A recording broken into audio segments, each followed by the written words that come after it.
We begin our report on Capitol Hill, where lawmakers received a briefing in classified session on the leak of Pentagon documents related to the war in Ukraine. There are too many people with too much access to too much information without guardrails and safeguards, and I was left with more questions than answers. Jack Teixeria is the person who stands accused of leaking dozens of pages of material. Some included details on U.S. and NATO plans for aid and Ukrainian battlefield positions, as well even as an assessment about Vladimir Putin's potential use of nuclear weapons. Catherine Herridge has an update on the case. Handcuffed as he entered the Boston court, 21-year-old Jack Teixeira, now charged under the Espionage Act, stared into space. Since the Air National Guardsman was arrested by heavily armed federal agents outside his mother's Massachusetts home, bipartisan outrage has built on Capitol Hill over the leaked Pentagon records posted online. I think it's stunning. Today, a private briefing by the nation's top intelligence official seemed to raise more questions. I certainly wasn't satisfied with any plans they have in place to prevent this from happening in the future. I think a lot of us wondered, how a 21-year-old airman gets access to all of this information. He had a top secret clearance. Traveling overseas, Defense Secretary Austin revealed Teixeira did have extraordinary access and computer privileges because of his military job. This young man was a systems administrator, so he was a computer specialist that worked in an intelligence unit.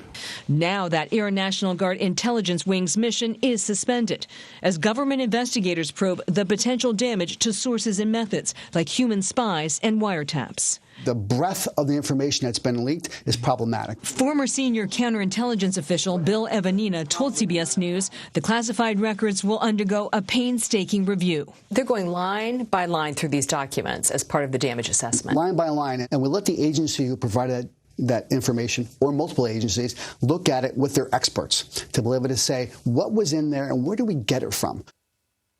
And Catherine Herridge joins me now. Catherine, Pentagon officials confirmed on Tuesday that at least some of the documents Teixeira leaked were doctored or had false information. What more do we know about that?